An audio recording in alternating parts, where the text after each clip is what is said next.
मौर्य साम्राज्य के संस्थापक सम्राट चंद्रगुप्त मौर्य ने मोक्ष प्राप्ति के उद्देश्य से सम्राट पद तथा राजवैभव को त्याग कर ईसा पूर्व 298 में संन्यस्त जीवन को अपना लिया।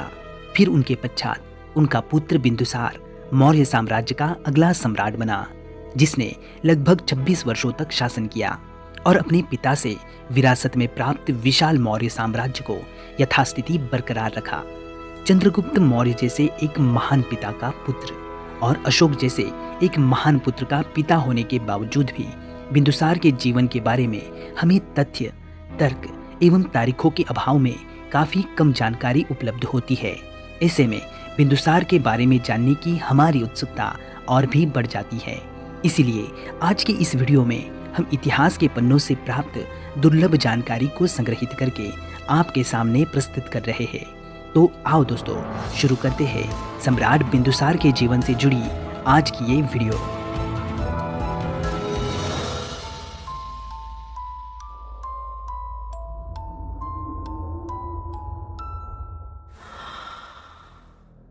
मात्र 22 वर्ष की आयु में सम्राट बने बिंदुसार को इतिहास में अमित्रघात, सिंहसेन, भद्रसार और अजातशत्रु वरिसार ऐसे कई सारे नामों से जाना जाता है।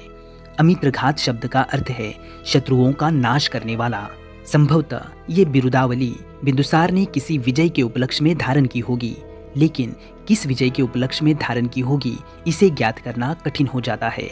यूनानी इतिहासकार इसी बिरुदावली के अनुरूप बिंदुसार को अमित्रचेट्स, अमित्रकेट्स, अमित्रोकेडीज, अमित्रकेटे ऐसे अलग अलग नामों से पुकारते हैं। जैन ग्रंथ राजवलिकथे में बिंदुसार को सिंहसेन तो वायुपुराण में बिंदुसार को भद्रसार कहा गया है।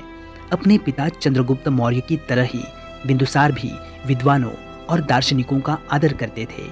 यूनानी इतिहासकार स्ट्रेबो के अनुसार सीरिया के तत्कालीन शासक तथा सेल्यूकस निकेटर के उत्तराधिकारी एंटियोकस प्रथम ने अपने राजदूत डायमेकस को बिंदुसार के दरबार में भेजा था।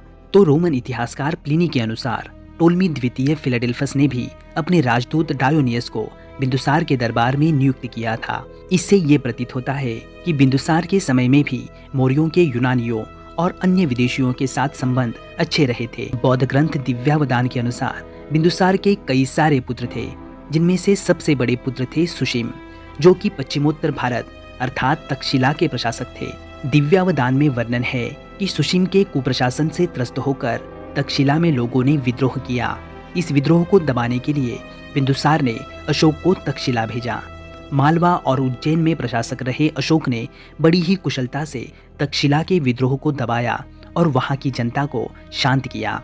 इससे मौर्य दरबार में अशोक का प्रभाव बढ़ा और वो उत्तराधिकारियों के सत्ता संघर्ष में सबसे शक्तिशाली प्रतिस्पर्धी के रूप में उभर कर सामने आया। वैसे सुशीम बिंदुसार के सबसे ज्येष्ठ पुत्र थे और इसी कारण वे स्वाभाविक रूप से मौर्य साम्राज्य के उत्तराधिकारी थे। लेकिन अशोक की महत्वाकांक्षा के समक्ष सुशीम नहीं टिक पाए। बिंदुसार के जीवन के अंतिम दिनों में उत्तराधिकारियों के बीच सत्ता का यह संघर्ष और भी तीव्र हुआ, जिसके परिणामों को देखने से पहले ही ईसा पूर्व 273 में बिंदुसार की मृत्यु हुई। सम्राट अशोक के जीवन का संपूर्ण विवरण हम अगली वीडियो में विस्तार से देखेंगे। तो आज का ये वीडियो आपको कैसा लगा, आप हमें कमेंट बॉक्स में जरूर बताइए। वीडियो को लाइक करके अपने दोस्तों में शेयर कीजिए और चैनल को सब्सक्राइब करके बेल आइकन को ऑल नोटिफिकेशंस पर सेट कीजिए, ताकि हमारी अगली वीडियो की नोटिफिकेशंस आपको तुरंत प्राप्त हो। तो चलो दोस्तों, मिलते हैं अगली किसी वीडियो में।